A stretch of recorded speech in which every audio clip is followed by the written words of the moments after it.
ਸਤਿ ਸ਼੍ਰੀ ਅਕਾਲ ਦੋਸਤੋ। ਇਗਨਾਈਟਿਡ mind institute ਦੇ YouTube ਚੈਨਲ 'ਤੇ ਤੁਹਾਡਾ ਬਹੁਤ-ਬਹੁਤ ਸਵਾਗਤ ਹੈ। ਜਿੱਦਾਂ ਕਿ ਪਿੱਛੇ ਵੀ ਵੀਡੀਓਜ਼ ਇੰਡੀਅਨ ਪੋਲਿਟੀ ਦੇ ਬਣ ਚੁੱਕੇ ਨੇ ਔਰ ਇਹਦੇ ਵਿੱਚ ਹੀ ਉਸ ਦਾ ਆਪਾਂ ਅਗਲਾ ਪਾਰਟ ਜਿਹੜਾ ਹੈਗਾ ਸ਼ੁਰੂ ਕਰਾਂਗੇ।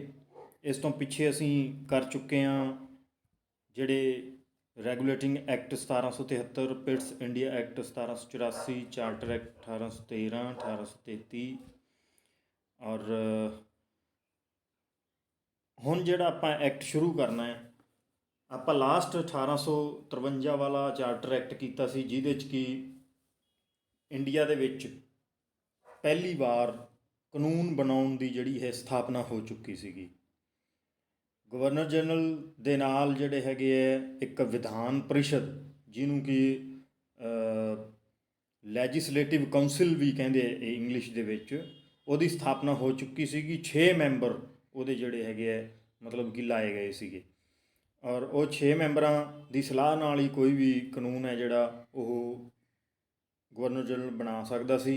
ਔਰ ਇੱਕ ਹੋਰ ਸਿਵਲ ਸਰਵੈਂਟਸ ਲਈ ਜਿਹੜੀ ਭਰਤੀ ਹੈ ਅਤੇ ਚੋਣ ਲਈ ਉਹ ਖੁੱਲ੍ਹਾ ਮੁਕਾਬਲਾ ਸ਼ੁਰੂ ਕਰ ਦਿੱਤਾ ਗਿਆ ਸੀਗਾ। ਭਰਤੀ ਮਤਲਬ ਕਿ ਇੰਡੀਅਨ ਲੋਕ ਵੀ ਸਿਵਲ ਸਰਵਿਸਿਜ਼ ਦੇ ਵਿੱਚ ਭਰਤੀ ਹੋ ਸਕਦੇ ਸੀਗੇ। ਸੋ ਉਸ ਤੋਂ ਅੱਗੇ ਵੱਖ-ਵੱਖ ਕਾਰਨ ਰਹੇ 1857 ਦੇ ਵਿਦਰੋਹ ਦੇ, ਉਹ ਆਪਾਂ ਹਿਸਟਰੀ ਵਾਲੇ ਪਾਰਟ 'ਚ ਕਰਾਂਗੇ। 1857 ਦਾ ਵਿਦਰੋਹ ਸੀ ਜਿਹੜਾ, ਉਹ ਹਿੰਦੂਆਂ, ਮੁਸਲਮਾਨਾਂ ਔਰ ਸਾਰੀਆਂ ਕਮਿਊਨਿਟੀਜ਼ ਵੱਲੋਂ ਬਿਲਕੁਲ ਮਤਲਬ ਕਿ ਇਕੱਠੇ ਹੋ ਕੇ ਲੜਿਆ ਗਿਆ ਸੀਗਾ। ਤਾਂ ਅੰਗਰੇਜ਼ ਡਰ ਹੀ ਗਏ ਸੀਗੇ, ਇੱਕ ਵਾਰੀ ਤਾਂ ਉਹ ਹਾਰ ਚੱਲੇ ਸੀਗੇ, ਪਰ ਫਿਰ ਕਿਵੇਂ ਨਾ ਕਿਵੇਂ ਉਹ ਜਿਹੜਾ ਹੈਗਾ 1857 ਦੇ ਵਿਦਰੋਹ ਨੂੰ ਦਬਾਉਣ 'ਚ ਹੈਗਾ ਕਾਮਯਾਬ ਹੋ ਗਏ। ਫਿਰ ਉਹਨਾਂ ਨੇ ਕਿਹਾ ਕਿ ਇਸ ਤਰ੍ਹਾਂ ਇਹਨਾਂ 'ਤੇ ਰਾਜ ਨਹੀਂ ਕੀਤਾ ਜਾ ਸਕਦਾ, ਇਹਨਾਂ ਨੂੰ ਥੋੜ੍ਹਾ ਜਿਹਾ ਫੁੱਟ ਪਾਓ ਦੀ ਨੀਤੀ ਹੈ ਜਿਹੜੀ ਇਹ ਆਪਾਂ ਨੂੰ ਅਪਣਾਉਣੀ ਪਏਗੀ, ਤਾਂ ਔਰ ਇਹਨਾਂ ਨੂੰ ਕਿਤੇ ਨਾ ਕਿਤੇ ਜਿਹੜਾ ਹੈਗਾ ਸੈਟਿਸਫਾਈ ਵੀ ਕਰਨਾ ਪਏਗਾ। ਸੋ ਉਸ ਵਾਸਤੇ ਉੱਧਰ ਇੰਗਲੈਂਡ ਦੀ ਪਾਰਲੀਮੈਂਟ ਵੀ ਦੇਖ ਰਹੀ ਸੀ ਕਿ ਇੰਡੀਆ ਦੇ ਵਿੱਚ ਜਿਹੜਾ ਹੈਗਾ ਕਿਸ ਤਰ੍ਹਾਂ ਦਾ ਸ਼ਾਸਨ ਚੱਲ ਰਿਹਾ, ਔਰ ਬਾਕੀ ਵੀ ਮਹਾਰਾਣੀ ਤਾਂ ਉਹਨੂੰ ਤਾਂ ਰਿਪੋਰਟਾਂ ਜਾ ਹੀ ਰਹੀਆਂ ਸੀ ਕਿ ਇੰਡੀਆ ਦੇ ਵਿੱਚ ਕੀ ਹੋ ਰਿਹਾ। ਸੋ ਉਸ ਤੋਂ ਬਾਅਦ ਉਹਨਾਂ ਨੇ ਇੱਕ ਨਵਾਂ ਐਕਟ ਜਿਹੜਾ ਹੈਗਾ ਇੰਗਲੈਂਡ ਦੀ ਪਾਰਲੀਮੈਂਟ ਦੇ ਵਿੱਚ ਪਾਸ ਕੀਤਾ, ਜਿਹਨੂੰ ਗਵਰਨਮੈਂਟ ਆਫ ਇੰਡੀਆ ਐਕਟ 1858 ਕਹਿੰਦੇ ਆ। ਇਹਨੂੰ ਆਪਾਂ ਇੰਡੀਆ ਦੀ ਇੰਡੀਪੈਂਡੈਂਸ ਦੇ ਵਾਲੇ ਪਾਸੇ ਜਿਹੜਾ ਹੈਗਾ ਮੈਗਨਾ ਕਾਰਟਾ ਕਹਿੰਦੇ ਆ। ਮੈਗਨਾ ਕਾਰਟਾ ਦਾ ਮਤਲਬ ਹੁੰਦਾ ਅਧਿਕਾਰ ਪੱਤਰ, ਕਿ ਇਹ ਇੰਡੀਆ ਦੀ ਸੁਤੰਤਰਤਾ ਵੱਲ ਇਹ ਪਹਿਲਾ ਕਦਮ ਸੀਗਾ ਜੋ ਕਿ ਅੰਗਰੇਜ਼ਾਂ ਨੇ ਹੌਲੀ ਹੌਲੀ ਦੇਣਾ ਸ਼ੁਰੂ ਕੀਤਾ ਸੀ ਇੰਡੀਅਨ ਲੋਕਾਂ ਦੀ ਏਕਤਾ ਤੋਂ ਡਰਦਿਆਂ ਹੋਇਆਂ। ਪਰ ਉਸ ਤੋਂ ਬਾਅਦ 'ਚ ਅੰਗਰੇਜ਼ਾਂ ਨੇ ਇਹੋ ਜਿਹੇ ਫੁੱਟ ਦੇ ਬੀਜ ਬੀਜੇ ਜਿਹੜੇ ਕਿ ਅਜੇ ਤੱਕ ਵੀ ਠੀਕ ਨਹੀਂ ਆ ਰਹੇ। ਸੋ ਆਪਾਂ ਉਹਦੇ ਬਾਰੇ ਪੜ੍ਹਦੇ ਹਾਂ।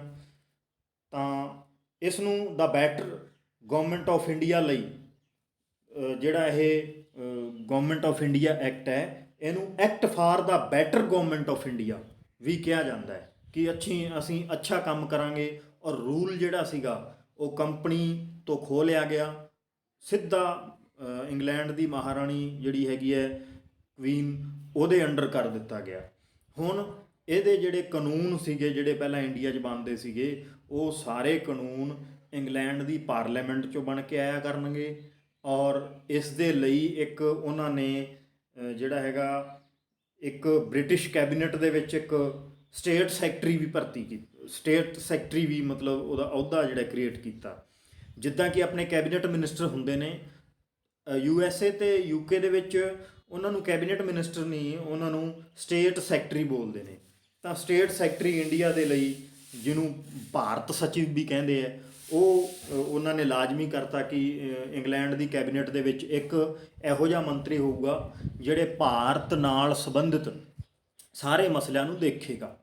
ਭਾਰਤ ਦੇ ਵਿੱਚ ਕੀ ਹੋ ਰਿਹਾ ਹੈ, ਕੀ ਨਹੀਂ ਹੋ ਰਿਹਾ, ਕੀ ਚੰਗਾ ਹੋ ਰਿਹਾ, ਕੀ ਮਾੜਾ ਹੋ ਰਿਹਾ, ਕਿਸ ਤਰ੍ਹਾਂ ਦੇ ਕਾਨੂੰਨ ਬਣਾਏ ਗਏ ਹੈ, ਕਿਸ ਤਰ੍ਹਾਂ ਉਹਨਾਂ ਨੂੰ ਲਾਗੂ ਕੀਤਾ ਜਾ ਰਿਹਾ ਹੈ, ਜਾਂ ਉਹਦੀ ਆਊਟਪੁੱਟ ਕੀ ਆ ਰਹੀ ਹੈ, ਲੋਕ ਉਸ ਕਾਨੂੰਨ ਨੂੰ ਪਸੰਦ ਕਰਦੇ ਆ ਜਾਂ ਉੱਥੇ ਵਿਦਰੋਹ ਦੀ ਸਥਿਤੀ ਉਤਪੰਨ ਹੋ ਗਈ ਹੈ, ਜਾਂ ਉੱਥੇ ਗ੍ਰਹਿ ਯੁੱਧ ਦੀ ਸਥਿਤੀ ਉਤਪੰਨ ਹੋ ਗਈ ਹੈ। ਤਾਂ ਇਹਨਾਂ ਸਾਰੀਆਂ ਚੀਜ਼ਾਂ ਦੀ ਜਿਹੜੀ ਜ਼ਿੰਮੇਵਾਰੀ ਸੀ ਉਹ ਸਟੇਟ ਸੈਕਟਰੀ ਦੀ ਸੀਗੀ। ਔਰ ਸਟੇਟ ਸੈਕਟਰੀ ਦੀ ਸਹਾਇਤਾ ਲਈ 15 ਮੈਂਬਰੀ ਇੱਕ ਕਾਉਂਸਿਲ ਬਣਾਈ ਗਈ ਸੀ, ਜਿਹਦੇ 'ਚ 15 ਮੈਂਬਰ ਲਏ ਗਏ ਸੀਗੇ। ਤਾਂ ਉਹ ਉਹਦੀ ਜਿਹੜੀ ਹੈਗੀ ਹੈ ਮਦਦ ਕਰਦੇ ਸੀਗੇ। ਔਰ ਸਭ ਤੋਂ ਵੱਡਾ, ਜਿਵੇਂ ਮੈਂ ਤੁਹਾਨੂੰ ਪਹਿਲਾਂ ਵੀ ਕਿਹਾ, ਜਦੋਂ ਮੇਰਾ ਲੈਕਚਰ ਤੁਸੀਂ ਸੁਣੋ ਤਾਂ ਆਪਦੇ ਕੋਲ ਪੈਨ ਅਤੇ ਕਾਪੀ ਜ਼ਰੂਰ ਰੱਖੋ। ਹਾਲਾਂਕਿ ਇਹ ਜੋ ਵੀ ਮੈਂ ਬੋਲ ਰਿਹਾ, ਜਿਹੜੇ ਫੈਕਟ ਮੈਂ ਨੋਟ ਕਰਵਾ ਰਿਹਾ ਔਰਲ, ਇਹ ਮੈਂ ਰਿਟਨ 'ਚ ਵੀ ਜਿਹੜਾ ਹੈਗਾ ਆਪਣੇ ਐਪ 'ਤੇ ਦੋਵਾਂ ਭਾਸ਼ਾਵਾਂ ਦੇ ਵਿੱਚ, ਪੰਜਾਬੀ ਔਰ ਇੰਗਲਿਸ਼ ਦੇ ਵਿੱਚ ਤੁਹਾਨੂੰ ਅਵੇਲੇਬਲ ਕਰਵਾਊਂਗਾ। ਪਰ ਫਿਰ ਵੀ ਜੇ ਤੁਸੀਂ ਇਹ ਵੀਡੀਓ ਦੇਖ ਹੀ ਰਹੇ ਹੋ ਔਰ ਨਾਲ ਦੀ ਨਾਲ ਤੁਸੀਂ ਆਪਦੇ ਹੱਥ ਨਾਲ ਨੋਟ ਕਰ ਰਹੇ ਹੋ, ਤਾਂ ਇਹਦਾ ਮਤਲਬ ਤੁਹਾਡੀ ਤਿਆਰੀ ਜਿਹੜੀ 3 ਗੁਣਾ ਬੈਸਟ ਹੋ ਰਹੀ ਹੈ। ਤੁਹਾਨੂੰ ਰਟੀਫਿਕੇਸ਼ਨ ਦੀ ਲੋੜ ਨਹੀਂ, ਨਾਲ ਨਾਲ ਤੁਸੀਂ ਸਮਝ ਕੇ ਲਿਖ ਰਹੇ ਹੋ ਤਾਂ ਨਾਲ ਨਾਲ ਲਿਖਦੇ ਰਹਿਣਾ। ਤਾਂ 2-3 ਪੁਆਇੰਟ ਮੈਂ ਦੱਸਤੇ। ਅਗਲਾ ਪੁਆਇੰਟ ਇਹ ਹੈ ਕਿ ਗਵਰਨਰ ਜਨਰਲ ਨੂੰ ਜਿਹੜਾ ਹੈਗਾ ਵਾਇਸਰਾਏ ਕਹਿਣਾ ਸ਼ੁਰੂ ਕਰਤਾ। ਇਹ ਵਾਇਸਰਾਏ ਜਿਹੜੇ ਕਹਿੰਦੇ ਸੀ, ਇਹ ਉਦੋਂ 2 ਤਰ੍ਹਾਂ ਦਾ ਇੰਡੀਆ ਸੀਗਾ। ਇੱਕ ਤਾਂ ਅੰਗਰੇਜ਼ਾਂ ਵਾਲਾ ਇੰਡੀਆ, ਜਿਹੜਾ ਅੰਗਰੇਜ਼ਾਂ ਨੇ ਜਿਹੜੇ ਇੰਡੀਆ ਦੇ ਪਾਰਟ 'ਤੇ ਕਬਜ਼ਾ ਕਰ ਰੱਖਿਆ ਸੀਗਾ। ਇੱਕ ਸੀਗੀਆਂ ਦੇਸੀ ਰਿਆਸਤਾਂ। ਦੇਸੀ ਰਿਆਸਤਾਂ ਵਾਸਤੇ ਤਾਂ ਗਵਰਨਰ ਜਨਰਲ ਹੀ ਰਿਹਾ ਸੀ, ਔਰ ਜਿਹੜਾ ਬਾਕੀ ਅੰਗਰੇਜ਼ਾਂ ਨੇ ਜਿਹੜਾ ਕਬਜ਼ਾ ਕੀਤਾ ਹੋਇਆ ਸੀ ਇੰਡੀਆ 'ਤੇ, ਉਹਨੂੰ ਜਿਹੜਾ ਹੈਗਾ ਉੱਥੇ ਜਦੋਂ ਉਹ ਆਪਦਾ ਰੂਲ ਕਰਦਾ ਸੀ ਤਾਂ ਉਹਨੂੰ ਵਾਇਸਰਾਏ ਕਿਹਾ ਜਾਂਦਾ ਸੀਗਾ। ਤਾਂ ਸਭ ਤੋਂ ਪਹਿਲੇ ਜਿਹੜੇ ਵਾਇਸਰਾਏ ਕਿਹੜੇ ਸੀਗੇ? ਲਾਰਡ ਕੈਨਿੰਗ ਸੀਗੇ। ਕਿਉਂਕਿ 1857 ਦਾ ਵਿਦਰੋਹ ਜਦੋਂ ਹੋਇਆ, ਉਦੋਂ ਜਿਹੜਾ ਗਵਰਨਰ ਜਨਰਲ ਲਾਰਡ ਕੈਨਿੰਗ ਸੀਗਾ। ਹੁਣ ਇੱਥੇ 3 ਤਰ੍ਹਾਂ ਦੇ ਕੁਐਸਚਨ ਬਣਦੇ ਆ। ਪਹਿਲਾ ਇਹ ਕਿ 1857 ਦੇ ਵਿਦਰੋਹ ਵੇਲੇ ਜਾਂ 1857 ਦੇ ਵਿਦਰੋਹ ਨੂੰ ਦਬਾਉਣ ਵਾਲਾ ਕਿਹੜਾ ਗਵਰਨਰ ਜਨਰਲ ਸੀਗਾ? ਤਾਂ ਆਪਾਂ ਲਾਰਡ ਕੈਨਿੰਗ ਉੱਥੇ ਲਿਖਾਂਗੇ। ਫਿਰ ਇੰਡੀਆ ਦਾ ਪਹਿਲਾ ਵਾਇਸਰਾਏ ਕੌਣ ਸੀਗਾ? ਗਵਰਨਮੈਂਟ ਆਫ ਇੰਡੀਆ ਐਕਟ 1858 ਤੋਂ ਬਾਅਦ ਜਿਹੜਾ ਹੈਗਾ ਗਵਰਨਰ ਜਨਰਲ ਨੂੰ ਵਾਇਸਰਾਏ ਕਹਿਣਾ ਸ਼ੁਰੂ ਕਰ ਦਿੱਤਾ ਸੀ, ਤਾਂ ਉਹ ਸਭ ਤੋਂ ਪਹਿਲੇ ਲਾਰਡ ਕੈਨਿੰਗ ਸੀਗੇ। ਔਰ ਇਸ ਤੋਂ ਪਹਿਲਾਂ ਜਿਹੜਾ ਡਾਇਆਰਕੀ ਚੱਲ ਰਹੀ ਸੀਗੀ, 2 ਤਰ੍ਹਾਂ, ਮਤਲਬ ਕਿ ਦੋਹਰਾ ਸ਼ਾਸਨ ਪ੍ਰਣਾਲੀ ਚੱਲ ਰਹੀ ਸੀਗੀ, ਜਿਹਦੇ 'ਚ ਕਿ ਇੱਕ ਤਾਂ ਬੋਰਡ ਆਫ ਡਾਇਰੈਕਟਰ ਸੀਗੇ, ਇੱਕ ਬੋਰਡ ਆਫ ਕੰਟਰੋਲ ਸੀਗੇ। ਇੱਕ ਤਾਂ ਰੈਵਨਿਊ ਵਗੈਰਾ ਇਕੱਠਾ ਕਰਨ ਵਾਲੇ ਸੀ, ਇੱਕ ਪ੍ਰਸ਼ਾਸਨ ਜਿਹੜਾ ਹੈਗਾ ਕਰਨ ਵਾਲੇ ਸੀ। ਮਤਲਬ ਇੱਕ ਪੈਸੇ ਇਕੱਠੇ ਕਰਨ ਵਾਲੇ ਸੀ, ਇੱਕ ਖਰਚਾ ਕਰਨ ਵਾਲੇ ਸੀਗੇ। ਉਹਨਾਂ ਦੋਨਾਂ ਨੂੰ ਜਿਹੜਾ ਹੈਗਾ ਜਿਹੜੇ ਹੈਗੇ ਦੋਨੋਂ ਤਰ੍ਹਾਂ ਦੇ ਡਾਇਰੈਕਟਰਸ ਬੋਰਡ ਹੈ ਜਿਹੜੇ ਉਹ ਭੰਗ ਕਰ ਦਿੱਤੇ ਗਏ, ਔਰ ਇੱਕ ਜਿਵੇਂ ਤੁਹਾਨੂੰ ਦੱਸਿਆ ਸਟੇਟ ਸੈਕਟਰੀ ਬਣਾ ਦਿੱਤਾ ਗਿਆ ਸੀਗਾ, ਬ੍ਰਿਟਿਸ਼ ਕੈਬਨਿਟ ਦਾ ਉਹ ਮੈਂਬਰ ਹੋਵੇ, ਉਹਦੇ ਅੰਡਰ ਸਾਰੀ ਜਿਹੜੀ ਹੈਗੀ ਪਾਵਰ ਦੇ ਦਿੱਤੀ ਗਈ ਸੀਗੀ। ਔਰ ਇਸ ਤੋਂ ਇਲਾਵਾ ਜਿਹੜਾ ਸਟੇਟ ਸੈਕਟਰੀ ਹੈ ਬ੍ਰਿਟਿਸ਼ ਸੰਸਦ ਪ੍ਰਤੀ ਜ਼ਿੰਮੇਵਾਰ ਸੀਗਾ। ਜੋ ਵੀ ਇੰਡੀਆ ਦੇ ਵਿੱਚ ਹੋ ਰਿਹਾ ਸਹੀ ਹੋ ਰਿਹਾ ਤਾਂ ਉਹਦੀ ਬੱਲੇ ਬੱਲੇ ਸੀ। ਜੇ ਇੰਡੀਆ ਦੇ ਵਿੱਚ ਕੋਈ ਵੀ ਕੰਮ ਗਲਤ ਹੋ ਰਿਹਾ, ਚਾਹੇ ਅੰਗਰੇਜ਼ਾਂ ਵੱਲੋਂ ਹੋ ਰਿਹਾ, ਚਾਹੇ ਇੰਡੀਅਨਸ ਵੱਲੋਂ ਹੋ ਰਿਹਾ, ਕਿਉਂਕਿ ਇੰਡੀਅਨਸ ਗਲਤ ਉਦੋਂ ਹੀ ਕਰਦੇ ਸੀ ਜਦੋਂ ਬਾਗੀ ਹੋ ਜਾਂਦੇ ਸੀ, ਇੰਗਲਿਸ਼ ਦੇ ਅੰਗਰੇਜ਼ਾਂ ਦੇ ਰੂਲ ਤੋਂ ਜਿਹੜਾ ਹੈਗਾ ਦੁਖੀ ਹੋ ਜਾਂਦੇ ਸੀਗੇ, ਤਾਂ ਉਸ ਦੀ ਜ਼ਿੰਮੇਵਾਰੀ ਜਿਹੜੀ ਸੀਗੀ ਸਾਰੀ ਸਟੇਟ ਸੈਕਟਰੀ ਦੀ ਸੀਗੀ। ਔਰ ਜਿਹੜੀ ਉਹਦੀ ਕੌਂਸਲ ਸੀ, ਕੌਂਸਲ ਦੇ 15 ਮੈਂਬਰਾਂ ਵਿੱਚੋਂ 8 ਮੈਂਬਰਾਂ ਦੀ ਨਿਯੁਕਤੀ ਤਾਂ ਕਰਾਊਨ ਦੁਆਰਾ ਕੀਤੀ ਜਾਂਦੀ ਸੀ, ਮਤਲਬ ਉੱਥੋਂ ਦੀ ਜਿਹੜੀ ਇੰਗਲੈਂਡ ਦੀ ਰਾਣੀ ਹੈ ਉਹ ਨੋਮੀਨੇਟ ਕਰਦੀ ਸੀਗੀ। ਔਰ 7 ਜਿਹੜੇ ਮੈਂਬਰ ਹੈ ਉਹ ਡਾਇਰੈਕਟਰਸ ਜਿਹੜੇ ਹੁੰਦੇ ਸੀਗੇ, ਉਹਨਾਂ 'ਚੋਂ ਉਹ ਆਪਣੇ ਵਿੱਚੋਂ ਚੁਣਦੇ ਸੀਗੇ ਜਾਂ ਕਿਸੇ ਹੋਰ ਨੂੰ ਚੁਣਦੇ ਸੀਗੇ। ਇਸ ਤਰ੍ਹਾਂ ਕਰਕੇ 8 ਤੇ 7, 8 ਰਾਣੀ ਵੱਲੋਂ ਔਰ 7 ਜਿਹੜੇ ਡਾਇਰੈਕਟਰਸ ਦੁਆਰਾ ਚੋਣ ਹੁੰਦੀ ਸੀਗੀ। ਉਸ ਤੋਂ ਅਗਲਾ ਜਿਹੜਾ ਇੰਪੋਰਟੈਂਟ ਐਕਟ ਆਉਂਦਾ 1861 ਦਾ ਇੰਡੀਅਨ ਕਾਉਂਸਿਲ ਐਕਟ ਆਉਂਦਾ ਹੈ, ਕਿਉਂਕਿ ਪਿੱਛੇ ਚਾਰਟਰ ਐਕਟ ਸੀਗੇ, ਹੁਣ ਗਵਰਨਮੈਂਟ ਆਫ ਇੰਡੀਆ ਐਕਟ 1858। ਇਸ ਤੋਂ ਬਾਅਦ 'ਚ ਜਿਹੜੇ ਆਉਣਗੇ ਉਹ ਇੰਡੀਅਨ ਕਾਉਂਸਿਲ ਐਕਟ ਹੋਣਗੇ। ਤਾਂ ਇੰਡੀਅਨ ਕਾਉਂਸਿਲ ਐਕਟ ਦੇ ਵਿੱਚ ਸਭ ਤੋਂ ਪਹਿਲਾਂ ਆਪਾਂ ਦੇਖਾਂਗੇ ਕਿ ਸਾਰੀਆਂ ਜਿਹੜੀਆਂ ਸ਼ਕਤੀਆਂ ਹੈਗੀਆਂ ਉਹ ਸੈਂਟਰਲਾਈਜ਼ ਹੋ ਗਈਆਂ ਸੀਗੀਆਂ ਲੈਜਿਸਲੇਟਿਵ ਕਾਉਂਸਿਲ ਕੋਲੇ, ਕਿਉਂਕਿ 15 ਮੈਂਬਰੀ ਜਿਹੜੀ ਕਾਉਂਸਿਲ ਬਣਾਈ ਸੀਗੀ ਉਹਨਾਂ ਕੋਲੇ ਪਾਵਰਾਂ ਰਹਿ ਗਈਆਂ ਸੀ। ਸਟੇਟ ਸੈਕਟਰੀ ਕੋਲੇ ਕੋਈ ਵੀ ਪਾਵਰ ਨਹੀਂ ਰਹਿ ਗਈ ਸੀ। ਈਵਨ ਕਿ ਗਵਰਨਰ ਜਨਰਲ ਨੂੰ ਵੀ ਪੁੱਛ ਕੇ ਕੰਮ ਕਰਨਾ ਪੈਂਦਾ ਸੀ, ਉਹ 15 ਮੈਂਬਰੀ ਜਿਹੜੀ ਕਮੇਟੀ ਬਣਾਈ ਸੀਗੀ। ਔਰ ਇਸ ਕਾਨੂੰਨ ਦੇ ਅੰਦਰ ਉਹਨੂੰ ਥੋੜ੍ਹਾ ਜਿਹਾ ਕੀ ਹੈ ਸੈਂਟਰਲਾਈਜ਼ਡ ਕੀਤਾ ਗਿਆ। ਵਾਇਸਰਾਏ ਨੂੰ ਜਿਹੜਾ ਹੈਗਾ ਵੱਧ ਪਾਵਰ ਦਿੱਤੀ ਗਈ। 1858 ਵਾਲੇ ਐਕਟ ਨਾਲੋਂ ਇਸ ਐਕਟ ਦੇ ਵਿੱਚ ਵਾਇਸਰਾਏ ਨੂੰ ਵੱਧ ਪਾਵਰ ਦਿੱਤੀ ਗਈ। ਔਰ ਸਭ ਤੋਂ ਵੱਡੀ ਕਨਸੈਪਟ ਜਿਹੜਾ ਹੈਗਾ ਉਹ ਵੀਟੋ ਪਾਵਰ ਦਿੱਤੀ ਗਈ। ਵੀਟੋ ਦਾ ਮਤਲਬ ਇਹ ਹੁੰਦਾ ਹੈ ਉਹ 15 ਮੈਂਬਰ ਕੋਈ ਵੀ ਜਿਹੜਾ ਹੈਗਾ ਆਰਡਰ ਪਾਸ ਕਰ ਦੇਣ, ਜੇ ਵਾਇਸਰਾਏ ਨੂੰ ਸਹੀ ਨਹੀਂ ਲੱਗਦਾ ਤਾਂ ਉਹਨੇ ਨਾ ਕਰ ਦੇਣੀ ਹੈ, ਔਰ ਉਹ ਜਿਹੜਾ ਬਣਾਇਆ ਹੋਇਆ ਕਾਨੂੰਨ ਹੈ ਉਹਨੂੰ ਰੱਦ ਮੰਨਿਆ ਜਾਂਦਾ ਹੈ। ਇਸ ਕਰਕੇ ਜਿਹੜੀਆਂ ਵਾਇਸਰਾਏ ਦੀਆਂ ਪਾਵਰਾਂ ਜਿਹੜੀਆਂ ਵਧਾ ਦਿੱਤੀਆਂ ਗਈਆਂ ਸੀ। ਔਰ ਜਿਹੜੀ ਇੱਕ ਪ੍ਰੀਸ਼ਦ ਸੀਗੀ, ਕੌਂਸਲ ਸੀਗੀ ਇਹ 15 ਮੈਂਬਰੀ, ਉਹਦੇ ਵਿੱਚ 3 ਭਾਰਤੀਆਂ ਨੂੰ ਵੀ ਜਿਹੜਾ ਹੈਗਾ ਸ਼ਾਮਲ ਕਰ ਦਿੱਤਾ ਗਿਆ ਸੀਗਾ, 3 ਭਾਰਤੀਆਂ ਨੂੰ ਵੀ। ਉਹ ਕੌਣ ਕੌਣ ਸੀਗੇ? ਇੱਕ ਤਾਂ ਮਹਾਰਾਜਾ ਪਟਿਆਲਾ ਸੀਗੇ, ਇੱਕ ਬਨਾਰਸ ਦੇ ਰਾਜਾ ਸੀਗੇ, ਔਰ ਇੱਕ ਬਹੁਤ ਪੜ੍ਹੇ ਲਿਖੇ ਵਿਦਵਾਨ ਸਰ ਦਿਨਕਰ ਰਾਵ ਸੀਗੇ। ਉਹਨਾਂ ਨੂੰ ਵਿਧਾਨ ਪ੍ਰੀਸ਼ਦ ਦੇ ਵਿੱਚ ਜਿਹੜਾ ਹੈਗਾ ਸ਼ਾਮਲ ਕਰ ਲਿਆ ਸੀਗਾ।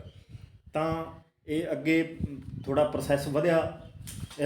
ਇਸ ਦਾ ਜਿਹੜਾ ਕਾਨੂੰਨ ਬਣ ਰਹੇ ਸੀਗੇ, ਪਹਿਲਾਂ ਅੰਗਰੇਜ਼ ਬਿਲਕੁਲ ਹੀ ਡਿਕਟੇਟਰਸ਼ਿਪ ਕਰ ਰਹੇ ਸੀ, ਕੰਪਨੀ ਠੱਗੀਆਂ ਚੋਰੀਆਂ 'ਤੇ ਲੱਕ ਬੰਨ੍ਹਿਆ ਸੀ। ਤਾਂ ਹੁਣ ਥੋੜ੍ਹੇ ਬਹੁਤ ਹੈ ਜਿਹੜੇ ਕਾਨੂੰਨ ਬਣਨੇ ਸ਼ੁਰੂ ਹੋ ਗਏ ਸੀਗੇ, ਔਰ ਅੰਗਰੇਜ਼ਾਂ ਨੂੰ ਵੀ ਇਸ ਕਾਨੂੰਨ ਦੇ ਹਿਸਾਬ ਨਾਲ ਚੱਲਣਾ ਪੈਂਦਾ ਸੀ।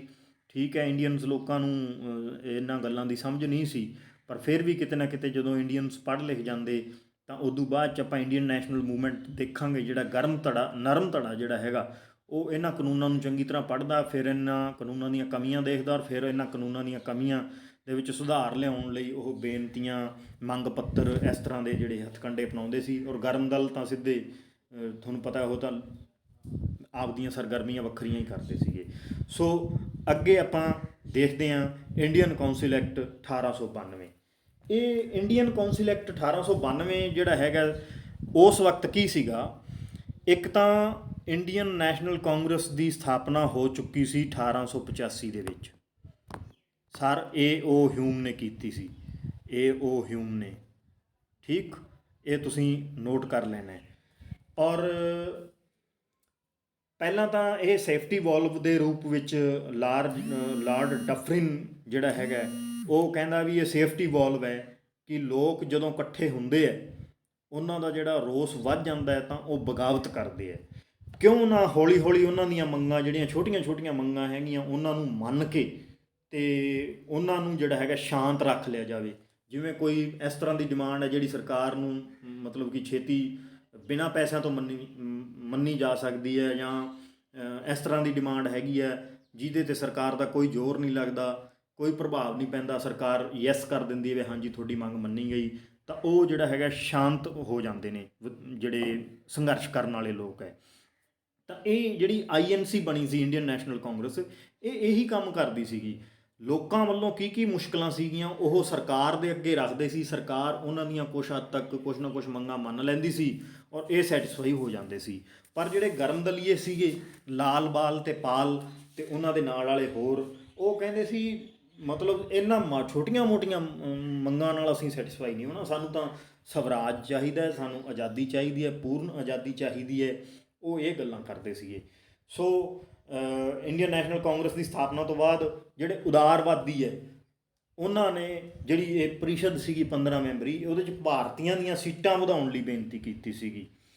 ਤਾਂ ਫਿਰ ਅੰਗਰੇਜ਼ਾਂ ਨੇ ਇਹ ਜਿਹੜੀ ਹੈਗੀ ਮੰਗ ਮੰਨੀ, ਕਿਉਂਕਿ ਵੱਧ ਪਾਵਰ ਤਾਂ ਵਾਇਸਰਾਏ ਕੋਲ ਸੀਗੀ, ਵੀਟੋ ਪਾਵਰ ਵੀ ਸੀਗੀ, ਤਾਂ ਉਹਨਾਂ ਨੂੰ ਕੋਈ ਪ੍ਰੋਬਲਮ ਨਹੀਂ ਸੀ ਵਧਾਉਣ ਦੀ। ਉਹਨਾਂ ਨੇ 40% ਸੀਟਾਂ ਜਿਹੜੀਆਂ ਗੈਰ ਸਰਕਾਰੀ ਮੈਂਬਰਾਂ ਦਾ ਜਿਹੜਾ ਹੈਗਾ ਪ੍ਰੋਵੀਜ਼ਨ ਕਰਤਾ ਸੀਗਾ। ਗੈਰ ਸਰਕਾਰੀ ਦਾ ਮਤਲਬ ਇਹ ਇੰਡੀਅਨਸ ਲੋਕ ਜਿਹੜੇ ਹੈਗੇ ਆ ਜਿਨ੍ਹਾਂ ਨੂੰ ਕਿ ਨਾ ਤਾਂ ਗਵਰਨਰ ਨੋਮੀਨੇਟ ਵਾਇਸਰਾਏ ਨੋਮੀਨੇਟ ਕਰਦਾ ਸੀ, ਨਾ ਮਹਾਰਾਣੀ ਨੋਮੀਨੇਟ ਕਰਦੀ ਸੀ।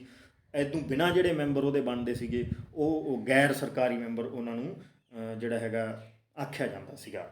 ਔਰ ਇਹਦੇ ਵਿੱਚ ਅਗਲਾ ਜਿਹੜਾ ਵੱਡਾ ਪੁਆਇੰਟ ਹੈਗਾ ਉਹ ਵਿਧਾਨ ਪ੍ਰੀਸ਼ਦ ਦੇ ਵਿੱਚ ਪ੍ਰਸ਼ਨ ਪੁੱਛਣ ਅਤੇ ਬਹਿਸ ਕਰਨ ਦਾ ਅਧਿਕਾਰ ਸੀਮਤ ਰੂਪ ਵਿੱਚ ਦਿੱਤਾ ਗਿਆ ਸੀਗਾ ਕਿ ਬਹਿਸ ਕਰ ਸਕਦੇ ਹੈ ਅਤੇ ਜਿਹੜੇ ਹੈਗੇ ਕੁਐਸਚਨਿੰਗ ਕਰ ਸਕਦੇ। ਜਿਵੇਂ ਹੁਣ ਆਪਣਾ 0 ਆਵਰ ਦੇ ਵਿੱਚ ਮੁੱਦਾ ਉਠਾਇਆ ਜਾਂਦਾ, ਉਦੋਂ ਬਾਅਦ 'ਚ ਜਿਹੜਾ ਹੈਗਾ ਕੁਐਸਚਨ ਆਵਰ ਸ਼ੁਰੂ ਹੁੰਦਾ ਹੈ ਤਾਂ ਸਵਾਲ ਪੁੱਛੇ ਜਾਂਦੇ ਹੈ ਔਰ ਪੂਰਕ ਪ੍ਰਸ਼ਨ ਵੀ ਪੁੱਛੇ ਜਾਂਦੇ ਹੈ। ਪੂਰਕ ਪ੍ਰਸ਼ਨ ਦਾ ਮਤਲਬ ਇਹ ਕਿ ਕੋਈ ਸਵਾਲ ਪੁੱਛਿਆ ਮੰਤਰੀ ਨੂੰ, ਉਹਨੇ ਉਹਦਾ ਜਵਾਬ ਇਸ ਤਰ੍ਹਾਂ ਗੋਲ-ਮੋਲ ਕਰਕੇ ਦਿੱਤਾ ਜਿਹਦੇ ਨਾਲ ਸਵਾਲ ਪੁੱਛਣ ਵਾਲਾ ਮੈਂਬਰ ਜਾਂ ਹਾਊਸ ਹੈ ਜਾਂ ਸਦਨ ਹੈ ਉਹ ਸੈਟਿਸਫਾਈ ਨਹੀਂ ਹੋਇਆ, ਤਾਂ ਉਹ ਦੁਬਾਰਾ ਕਿਸੇ ਰੂਪ 'ਚ ਜਾਂ ਅੱਧਾ ਜਵਾਬ ਦਿੱਤਾ ਤਾਂ ਦੁਬਾਰਾ ਜਿਹੜਾ ਪੂਰਕ ਪ੍ਰਸ਼ਨ ਪੁੱਛ ਲੈਂਦੇ ਸੀ।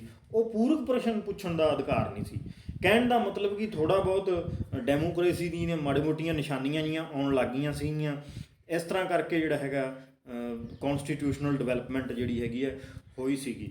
ਲੋਕਲ ਸੈਲਫ ਗਵਰਨੈਂਸ ਦਾ ਮਤਲਬ ਇਹ ਹੈ ਕਿ 1887 ਦੇ ਵਿੱਚ ਜਿਹੜਾ ਮਦਰਾਸ ਦੇ ਵਿੱਚ ਜਿਹੜਾ ਹੈਗਾ ਨਗਰ ਕੌਂਸਲ ਦੀ ਸਥਾਪਨਾ ਵੀ ਹੋ ਗਈ ਸੀਗੀ। ਬਟ ਜਿਹੜੇ ਵੋਟ ਪਾਉਣ ਦਾ ਅਧਿਕਾਰ ਸੀ ਉਹਨਾਂ ਵੇਲਿਆਂ 'ਚ, ਉਹ ਸਿਰਫ ਉਹਨਾਂ ਨੂੰ ਸੀਗਾ ਜਿਹੜੇ ਲੋਕ ਟੈਕਸ ਦਿੰਦੇ ਨੇ, ਸਿਰਫ ਉਹਨਾਂ ਨੂੰ ਸੀਗਾ।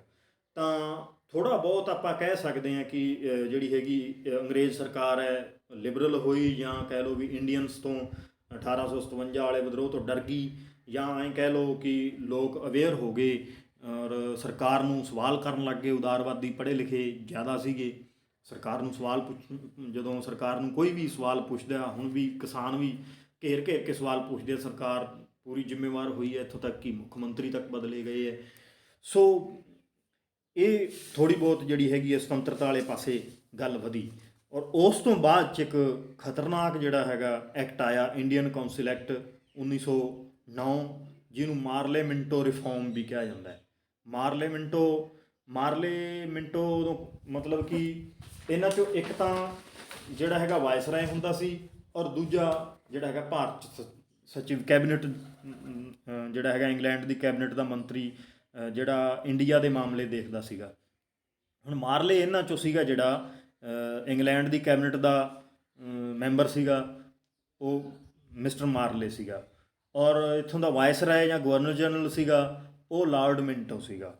ਉਹਨਾਂ ਨੇ ਇਹ ਜਿਹੜਾ ਹੈਗਾ ਮਿਲ ਕੇ ਬਣਾਇਆ ਹੋਇਆ ਸੀਗਾ। ਜਿਵੇਂ ਤੁਹਾਨੂੰ ਮੈਂ ਪਹਿਲਾਂ ਦੱਸਿਆ, ਅੰਗਰੇਜ਼ੀ ਭਾਰਤ ਸੀ ਜਿਹੜੇ ਭਾਰਤ ਦੇ ਪਾਰਟ 'ਤੇ ਅੰਗਰੇਜ਼ਾਂ ਨੇ ਕਬਜ਼ਾ ਕੀਤਾ ਹੋਇਆ ਸੀ, ਉੱਥੇ ਤਾਂ ਗਵਰਨਰ ਜਨਰਲ ਬੋਲਦੇ ਸੀ ਇਸ ਨੂੰ, ਔਰ ਜਿਹੜਾ ਦੇਸੀ ਭਾਰਤ ਸੀਗਾ ਉਹਨਾਂ ਵਾਸਤੇ ਵਾਇਸਰਾਏ ਸੀਗਾ। ਤਾਂ ਇਹ ਸਾਰੇ ਕਾਨੂੰਨ ਜਿਹੜੇ ਹੈਗੇ ਆ ਇਹ ਅੰਗਰੇਜ਼ੀ ਭਾਰਤ 'ਤੇ ਲਾਗੂ ਹੁੰਦੇ ਸੀਗੇ। ਜਿਹੜੇ ਦੇਸੀ ਰਿਆਸਤਾਂ ਬਣੀਆਂ ਸੀਗੀਆਂ ਉਹਨਾਂ 'ਤੇ ਕੋਈ ਕਾਨੂੰਨ ਨਹੀਂ ਲਾਗੂ ਹੁੰਦਾ ਸੀ। ਦੇਸੀ ਰਿਆਸਤਾਂ ਦੇ ਤਾਂ ਰਾਜੇ ਰਜਵਾੜਿਆਂ ਦਾ ਰਾਜ ਚੱਲਦਾ ਸੀ, ਔਰ ਉਹੀ ਆਪਦੇ ਜਿਹੜੇ ਹੈਗੇ ਆ ਕਾਨੂੰਨ ਬਣਾਉਂਦੇ ਸੀ ਔਰ ਲਾਗੂ ਕਰਦੇ ਸੀਗੇ। ਸੋ ਇਸ ਐਕਟ ਦੁਆਰਾ ਖਤਰਨਾਕ ਮੈਂ ਇਸ ਕਰਕੇ ਕਿਹਾ ਕਿ ਪਹਿਲੀ ਵਾਰ ਮੁਸਲਮਾਨਾਂ ਲਈ ਕਮਿਊਨਲ ਇਲੈਕਸ਼ਨ ਸਿਸਟਮ ਜਿਹੜਾ ਹੈਗਾ ਸ਼ੁਰੂ ਕੀਤਾ ਗਿਆ, ਕਿ ਮੁਸਲਮਾਨ ਉਮੀਦਵਾਰ ਨੂੰ ਕੇਵਲ ਜਿਹੜਾ ਮੁਸਲਮਾਨ ਹਲਕਾ ਡਿਕਲੇਅਰ ਕਰ ਦਿੱਤਾ ਗਿਆ, ਉੱਥੇ ਮੁਸਲਮਾਨ ਉਮੀਦਵਾਰ ਹੀ ਖੜਾ ਹੋ ਸਕਦਾ ਹੈ ਔਰ ਮੁਸਲਮਾਨ ਵੋਟਰ ਹੀ ਵੋਟ ਪਾ ਸਕਦੇ, ਦੂਜੇ ਧਰਮਾਂ ਦੇ ਵੋਟ ਨਹੀਂ ਪਾ ਸਕਦੇ ਸੀ। ਔਰ ਜਦ ਕਿ ਹੁਣ ਆਪਾਂ ਰਿਜ਼ਰਵੇਸ਼ਨ ਵਾਲਾ ਦੇਖਦੇ ਹਾਂ, ਭਾਵੇਂ ਕੋਈ ਵੀ ਸੀਟ ਰਿਜ਼ਰਵ ਹੈ, ਜਿਵੇਂ ਮਲੋਟ ਦੀ ਹੋ ਗਈ, ਜਾਂ ਆਪਾਂ ਭੁੱਚੋ ਔਰ ਬਠਿੰਡਾ ਦਿਹਾਤੀ, ਇਸ ਤਰ੍ਹਾਂ ਦੀਆਂ ਜਿਹੜੀਆਂ ਸੀਟਾਂ ਹੈਗੀਆਂ ਇਹ ਰਿਜ਼ਰਵ ਜ਼ਰੂਰ ਹੈ, ਪਰ ਇਹਦੇ 'ਚ ਵੋਟਰ ਸਾਰੇ ਧਰਮਾਂ ਦੇ ਲੋਕ ਨੇ। ਪਰ ਅੰਗਰੇਜ਼ਾਂ ਨੇ ਫੁੱਟ ਪਾਉਣ ਵਾਸਤੇ ਇੱਥੋਂ ਸ਼ੁਰੂਆਤ ਕਰਤੀ ਸੀ, ਕਮਿਊਨਲਿਜ਼ਮ ਫੈਲਾਤਾ ਸੀਗਾ ਕਿ ਮੁਸਲਮਾਨਾਂ ਲਈ, ਸਿਰਫ ਮੁਸਲਮਾਨਾਂ ਲਈ ਜਿਹੜਾ ਹੈਗਾ ਇੱਥੇ ਉਹਨਾਂ ਨੇ ਵੋਟਿੰਗ ਸਿਸਟਮ ਸ਼ੁਰੂ ਕਰਤਾ ਸੀਗਾ। ਤਾਂ ਇਸ ਐਕਟ ਨੂੰ ਭਾਰਤ ਵਿੱਚ ਕਮਿਊਨਲਿਜ਼ਮ ਦੀ ਲੀਗਲ ਸ਼ੁਰੂਆਤ ਕਹਿ ਸਕਦੇ ਹਾਂ ਆਪਾਂ। ਵੈਸੇ ਤਾਂ ਦੰਗੇ ਹੋਣਾ ਉਹ ਗੱਲ ਵੱਖਰੀ ਹੈ, ਪਰ ਇੱਥੇ ਅੰਗਰੇਜ਼ੀ ਸਰਕਾਰ ਦੁਆਰਾ ਲੀਗਲੀ ਤੌਰ 'ਤੇ, ਕਾਨੂੰਨਨ ਤੌਰ 'ਤੇ ਜਾਂ ਕੌਂਸਟੀਟਿਊਸ਼ਨਲ ਤੌਰ 'ਤੇ ਜਿਹੜੀ ਕਮਿਊਨਲਿਜ਼ਮ ਦੀ ਜਿਹੜੀ ਹੈਗੀ ਆ ਮਤਲਬ ਕਿ ਸ਼ੁਰੂਆਤ ਕਰ ਦਿੱਤੀ ਗਈ ਸੀਗੀ। ਤਾਂ ਸਭ ਤੋਂ ਪਹਿਲਾਂ ਜੇ ਆਪਾਂ ਗੱਲ ਕਰੀਏ ਉੱਪਰ, ਜਿਵੇਂ ਲੋਕਲ ਸੈਲਫ ਗਵਰਨਮੈਂਟ ਦੀ ਗੱਲ ਲਿਖੀ ਹੈ, ਇੱਥੇ ਕੀ ਸੀਗਾ ਕਿ ਇੰਡੀਆ ਦੇ ਵਿੱਚ ਲੋਕਾਂ ਨੂੰ ਪਹਿਲੀ ਵਾਰ ਵੋਟ ਪਾਉਣ ਦਾ ਅਧਿਕਾਰ ਮਿਲਿਆ ਸੀ, ਬਟ ਸਿਰਫ 0.75% ਲੋਕਾਂ ਨੂੰ ਹੀ ਵੋਟ ਪਾਉਣ ਦਾ ਅਧਿਕਾਰ ਸੀ। ਉਹ ਇੱਕ ਕ੍ਰਾਈਟੇਰੀਆ ਰੱਖਿਆ ਹੋਇਆ ਸੀ, ਉਹਦੀ ਆਪਾਂ ਅੱਗੇ ਡਿਸਕਸ ਕਰਾਂਗੇ ਵੀ ਕੌਣ ਵੋਟ ਪਾ ਸਕਦਾ। ਜਿਵੇਂ ਮੈਂ ਦੱਸਿਆ ਤੁਹਾਨੂੰ ਕਿ ਜਿਹੜੇ ਬੰਦੇ ਟੈਕਸ ਦਿੰਦੇ ਸੀਗੇ ਉਹ ਲੋਕ ਵੋਟ ਪਾ ਸਕਦੇ ਸੀਗੇ। ਤਾਂ ਇਹਦੇ ਵਿੱਚ ਉਹਨਾਂ ਨੂੰ ਵੋਟ ਪਾਉਣ ਦਾ ਅਧਿਕਾਰ ਮਿਲਿਆ ਸੀ। ਉਸ ਤੋਂ ਤੁਰੰਤ ਬਾਅਦ ਹੀ ਅੰਗਰੇਜ਼ਾਂ ਨੇ ਇਹੋ ਜਿਹੀ ਸੱਟ ਮਾਰੀ ਕਮਿਊਨਲਿਜ਼ਮ ਦੀ ਇੰਡੀਆ ਦੇ ਵਿੱਚ, ਜਿਹੜੀ ਕਿ ਹਜੇ ਤੱਕ ਵੀ ਉਹਦਾ ਜ਼ਖਮ ਹੈ ਜਿਹੜਾ ਉਹ ਰਿਸਦਾ ਹੈ। ਤਾਂ ਇੱਥੇ ਵੋਟ ਦਾ ਅਧਿਕਾਰ ਵੀ ਦਿੱਤਾ, ਔਰ ਇੱਥੇ ਆ ਕੇ ਉਹਨਾਂ ਨੇ ਜਿਹੜਾ ਹੈਗਾ ਹਿੰਦੂ ਮੁਸਲਮਾਨਾਂ ਦੇ ਵਿਚਕਾਰ ਜਿਹੜਾ ਹੈਗਾ ਪਾੜਾ ਪਾਤਾ। ਤਾਂ ਇੱਥੇ ਕਨ੍ਹਈਆ ਲਾਲ ਮੁਨਸ਼ੀ KM ਮੁਨਸ਼ੀ ਇੱਕ ਜਿਹੜੇ ਹੋਏ ਨੇ ਸੰਵਿਧਾਨ ਸਭਾ ਦੇ ਵਿੱਚ, ਉਹਨਾਂ ਨੇ ਕਿਹਾ ਕਿ ਇਸ ਪ੍ਰਣਾਲੀ ਨੇ ਭਾਰਤ ਦੇ ਉੱਭਰਦੇ ਹੋਏ ਲੋਕਤੰਤਰ ਦਾ ਕਤਲ ਕਰ ਦਿੱਤਾ। ਜਿਵੇਂ ਮੈਂ ਤੁਹਾਨੂੰ ਪਹਿਲਾਂ ਦੱਸ ਕੇ ਆਇਆ ਕਿ ਹੌਲੀ ਹੌਲੀ ਜਿਹੜਾ ਹੈਗਾ ਗਵਰਨਮੈਂਟ, ਅੰਗਰੇਜ਼ੀ ਸਰਕਾਰ ਇਹਨਾਂ ਕਾਨੂੰਨਾਂ ਦੇ ਦੁਆਰਾ ਸੁਤੰਤਰਤਾ ਅਤੇ ਲੋਕਤੰਤਰ ਵਾਲੇ ਪਾਸੇ ਵੱਧ ਰਹੀ ਸੀ। ਪਰ ਜਿਹੜਾ ਆਹ ਕਾਨੂੰਨ ਇਹਨਾਂ ਨੇ ਬਣਾਇਆ, ਮੁਸਲਮਾਨਾਂ ਨੂੰ ਜਿਹੜਾ ਹੈਗਾ ਹਲਕੇ ਵੱਖਰੇ ਦੇਣੇ ਔਰ ਮੁਸਲਮਾਨ ਹੀ ਉਮੀਦਵਾਰ ਖੜਾ ਹੋਣਾ, ਮੁਸਲਮਾਨ ਹੀ ਉਹਨਾਂ ਨੂੰ ਵੋਟ ਪਾ ਸਕਦੇ ਹੈ, ਤਾਂ KM ਮੁਨਸ਼ੀ ਨੇ ਕਿਹਾ ਕਿ ਭਾਰਤ ਦੇ ਉੱਭਰਦੇ ਹੋਏ ਲੋਕਤੰਤਰ ਦਾ ਜਿਹੜਾ ਹੈਗਾ ਕਤਲ ਕਰ ਦਿੱਤਾ ਗਿਆ। ਸੋ ਇਹ ਇਸੇ ਕਰਕੇ ਇਹਨੂੰ ਖਤਰਨਾਕ ਜਿਹੜਾ ਹੈਗਾ ਐਕਟ ਕਿਹਾ ਜਾਂਦਾ। ਔਰ ਉਸ ਤੋਂ ਅਗਲਾ ਜਿਹੜਾ ਆਪਾਂ ਐਕਟ ਕਰਦੇ ਹਾਂ, ਗਵਰਨਮੈਂਟ ਆਫ ਇੰਡੀਆ ਐਕਟ 1919, ਇਹਨੂੰ ਮੌਂਟੇਗਿਊ ਚੇਮਸਫੋਰਡ ਐਕਟ ਵੀ ਕਹਿੰਦੇ ਆ। ਮੌਂਟੇਗਿਊ ਸੀ ਜਿਹੜਾ ਭਾਰਤ ਸਚਿਵ ਸੀਗਾ, ਇੰਗਲੈਂਡ ਦੀ ਕੈਬਨਿਟ ਦਾ ਮਿਨਿਸਟਰ ਸੀਗਾ ਇਹ, ਔਰ ਚੇਮਸਫੋਰਡ ਸੀਗਾ ਜਿਹੜਾ ਉਹ ਗਵਰਨਰ ਜਨਰਲ ਸੀਗਾ, ਜਾਂ ਕਹਿ ਲਓ ਵੀ ਵਾਇਸਰਾਏ ਸੀਗਾ। ਇਸ ਐਕਟ ਦੀ ਜਿਹੜੀ ਹੈਗੀ ਹੈ, ਸਭ ਤੋਂ ਪਹਿਲਾਂ ਰਿਸਪੌਂਸੀਬਲ ਰੂਲ ਦੀ ਗੱਲ ਕੀਤੀ। ਇਸ ਐਕਟ ਦੀ ਪ੍ਰੇਮਬਲ ਵੀ ਲਿਖੀ ਗਈ ਸੀਗੀ, ਮਤਲਬ ਕਿ ਪ੍ਰਸਤਾਵਨਾ ਲਿਖੀ ਗਈ ਔਰ ਉਹਦੇ ਵਿੱਚ ਰਿਸਪੌਂਸੀਬਲ ਰੂਲ ਦੀ ਗੱਲ ਕੀਤੀ ਗਈ। ਅੰਗਰੇਜ਼ੀ ਸਰਕਾਰ ਜਿਹੜੀ ਹੈਗੀ ਹੈ ਹੋਰ ਜ਼ਿੰਮੇਵਾਰ ਹੋ ਗਈ ਸੀਗੀ, ਪਰ ਇਹਦੇ 'ਚ ਹੋਰ ਜਿਹੜੇ 3-4 ਪੁਆਇੰਟ ਹੈਗੇ ਹੈ ਉਹ ਨੋਟ ਕਰਨ ਵਾਲੇ ਹੈ। ਉਹ ਤੁਸੀਂ ਕਾਪੀ ਤੁਹਾਡੇ ਕੋਲ ਹੈਗੀ ਹੈ, ਪੈਨ ਨਾਲ ਤੁਸੀਂ ਨੋਟ ਕਰੋਗੇ।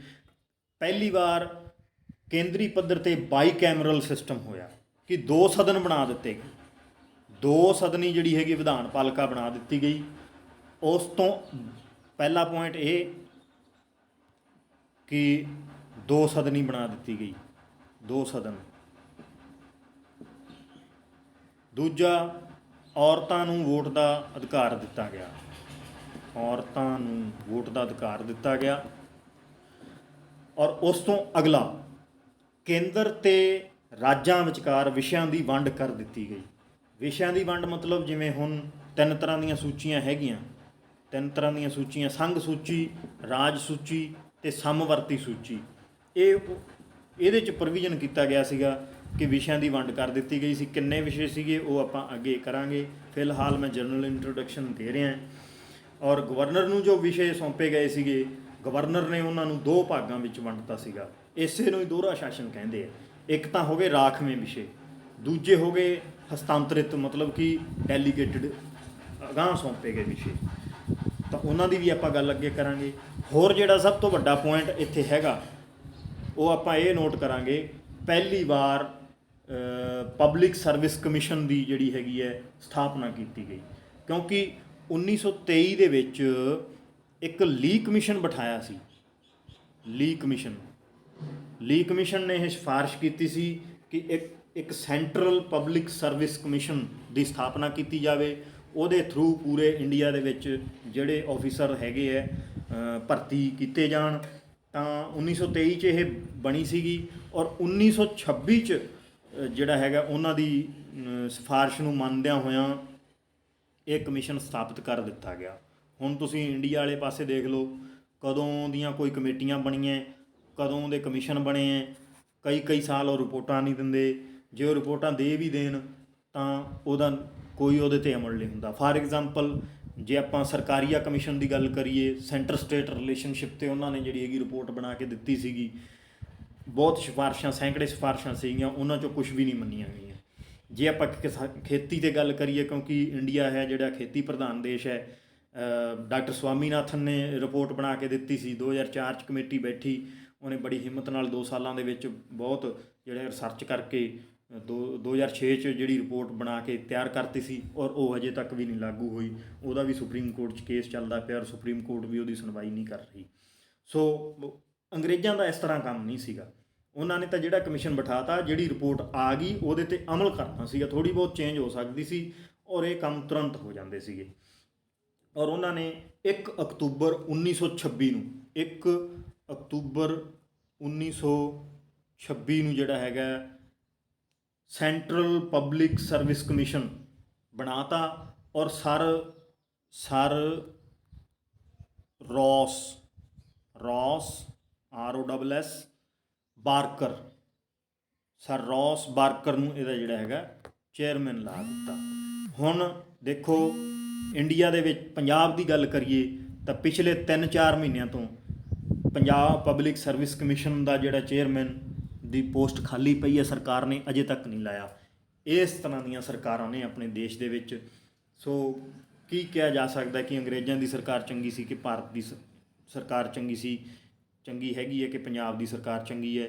ਦੇਖੋ, ਅੰਗਰੇਜ਼ਾਂ ਨੇ 3 ਸਾਲਾਂ 'ਚ ਇੱਕ ਚੇਅਰਮੈਨ ਵੀ ਲਾਤਾ ਔਰ 3.5 ਮਹੀਨੇ ਹੋ ਗਏ ਹੈ, ਚੇਅਰਮੈਨ ਹੀ ਨਹੀਂ ਹੈਗਾ।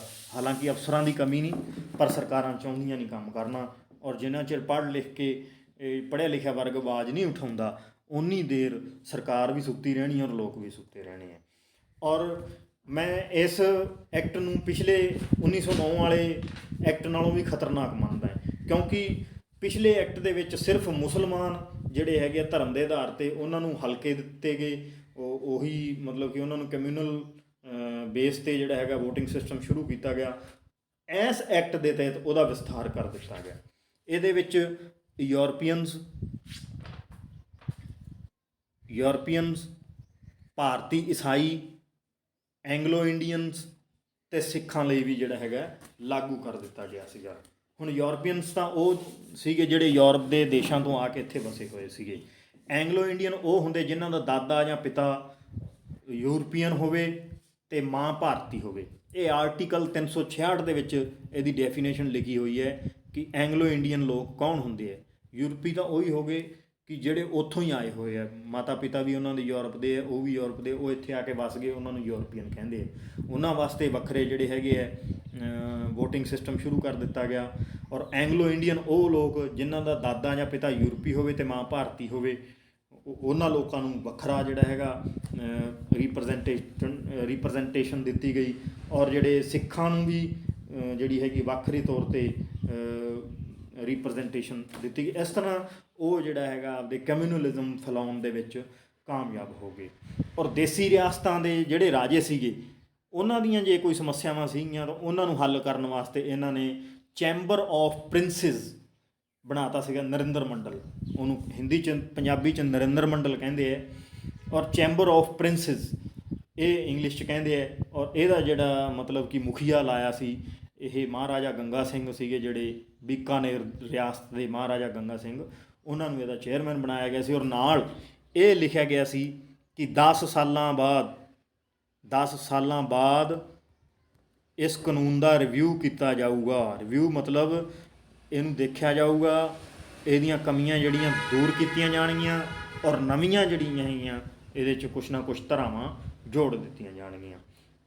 ਸੋ 1919 ਦੇ ਐਕਟ ਦੇ ਪ੍ਰਭਾਵ ਨੂੰ ਦੇਖਣ ਲਈ 1927 ਦੇ ਵਿੱਚ ਇੱਕ 7 ਮੈਂਬਰੀ ਕਮਿਸ਼ਨ ਜੌਨ ਸਾਈਮਨ ਦੀ ਅਗਵਾਈ ਦੇ ਵਿੱਚ ਇੱਕ ਬਣਾਇਆ ਗਿਆ। ਉਹਨੂੰ ਵਾਈਟ ਕਮਿਸ਼ਨ ਵੀ ਬੋਲਦੇ ਆ, ਕਿਉਂਕਿ ਸਾਰੇ ਮੈਂਬਰ ਹੀ ਗੋਰੇ ਸੀਗੇ ਉਹਦੇ 'ਚ। ਇਸੇ ਕਰਕੇ ਇਹਦਾ ਜਿਹੜਾ ਹੈਗਾ ਵਿਰੋਧ ਹੋਇਆ ਸੀ ਕਿ ਤੁਸੀਂ ਰਿਵਿਊ ਕਰਨ ਆਏ ਹੋ ਕਾਨੂੰਨ ਇੰਡੀਆ ਦੇ ਲੋਕਾਂ ਵਾਸਤੇ। ਔਰ ਦੁੱਖ ਦੀ ਗੱਲ ਇਹ ਹੈ ਕਿ ਉਹਦੇ 'ਚ ਇੱਕ ਵੀ ਇੰਡੀਅਨ ਨਹੀਂ ਹੈਗਾ। ਇਸ ਕਰਕੇ ਸਾਈਮਨ ਗੋ ਬੈਕ ਦੇ ਨਾਅਰੇ ਲੱਗੇ, ਪੂਰੇ ਇੰਡੀਆ ਦੇ ਵਿੱਚ ਇਹਦਾ ਜਿਹੜਾ ਹੈਗਾ ਵਿਰੋਧ ਹੋਇਆ। ਪਰ ਫਿਰ ਵੀ ਇਹਨਾਂ ਨੇ ਜਿਹੜੀ ਹੈਗੀ ਹੈ 1928 'ਚ ਇੱਕ ਰਿਪੋਰਟ ਤਿਆਰ ਕਰਤੀ ਸੀਗੀ। ਉਹ ਜੋ ਵੀ ਉਹਦੇ ਪ੍ਰੋਵੀਜ਼ਨਸ ਸੀਗੇ ਆਪਾਂ ਅੱਗੇ ਕਰ ਲਾਂਗੇ।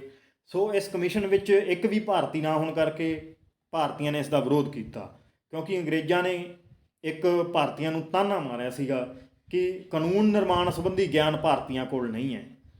ਹਿੰਦੂ, ਮੁਸਲਿਮ ਅਤੇ ਦਲਿਤ ਇੱਕ ਮਤ ਨਹੀਂ ਹੈਗੇ ਹੈ। ਕਿਸੇ ਵੀ ਕਾਨੂੰਨ ਨੂੰ ਬਣਾਉਣ ਸੰਬੰਧੀ ਹਿੰਦੂ, ਮੁਸਲਮਾਨ ਅਤੇ ਦਲਿਤ ਇਹ ਹੈ ਜਿਹੜਾ ਲੜਾਈ ਕਰਕੇ ਬਹਿ ਜਾਂਦੇ ਹੈ। ਇਸ ਕਰਕੇ ਜਿਹੜੇ ਇਹ ਲੋਕ ਨੇ ਇੰਡੀਅਨ, ਅੰਗਰੇਜ਼ਾਂ ਦਾ ਇਹ ਕਹਿਣਾ ਸੀ ਕਿ ਕਾਨੂੰਨ ਨਹੀਂ ਬਣਾ ਸਕਦੇ।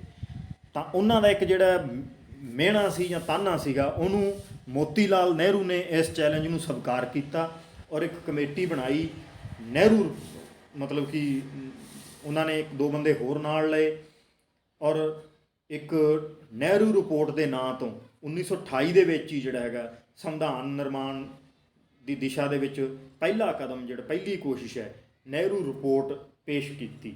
ਉਹਦੇ ਵਿੱਚ ਕੀ ਸੀਗਾ, ਨਹਿਰੂ ਨੇ ਕਮਿਊਨਲ ਇਲੈਕਟੋਰਲ ਸਿਸਟਮ ਨੂੰ ਸਵੀਕਾਰ ਕੀਤਾ ਸੀ ਕਿ ਠੀਕ ਹੈ, ਤੁਸੀਂ ਜਿਹੜਾ ਵੋਟਾਂ ਪਾਉਣੀਆਂ ਚਾਹੁੰਦੇ, ਮੁਸਲਮਾਨਾਂ ਨੂੰ ਮੁਸਲਮਾਨ ਵੋਟ ਪਾਉਣ, ਇੰਨੇ ਹਲਕੇ ਵੰਡ ਕੇ ਮੁਸਲਮਾਨਾਂ ਨੂੰ ਦੇ ਦਿਓ, ਸਿੱਖਾਂ ਨੂੰ ਦੇ ਦਿਓ, ਯੂਰਪੀਅਨਸ ਨੂੰ ਦੇ ਦਿਓ, ਈਸਾਈਆਂ ਨੂੰ ਦੇ ਦਿਓ, ਪਾਰਸੀਆਂ ਨੂੰ ਦੇ ਦਿਓ। ਇਹ ਗੱਲ ਤਾਂ ਉਹਨਾਂ ਨੇ ਸਵੀਕਾਰ ਕਰ ਲਈ ਅਤੇ ਨਾਲ ਡੋਮੀਨੀਅਨ ਸਟੇਟਸ ਦੀ ਗੱਲ ਕੀਤੀ ਵੀ ਚਲੋ ਠੀਕ ਹੈ, ਨਾਮਾਤਰ ਤੌਰ 'ਤੇ ਜਿਹੜਾ ਹੈਗਾ ਤੁਹਾਡਾ ਰਾਜਾ ਜਾਂ ਰਾਣੀ ਉਹ ਸਾਡੇ ਮੁਖੀਆ ਹੋਣਗੇ, ਪਰ ਅਸਲ ਦੇ ਵਿੱਚ ਜਿਹੜੇ ਹੈਗੇ ਕਾਨੂੰਨ ਬਣਾਉਣ ਦਾ ਅਧਿਕਾਰ ਹੈ ਉਹ ਸਾਨੂੰ ਦਿੱਤਾ ਜਾਵੇ।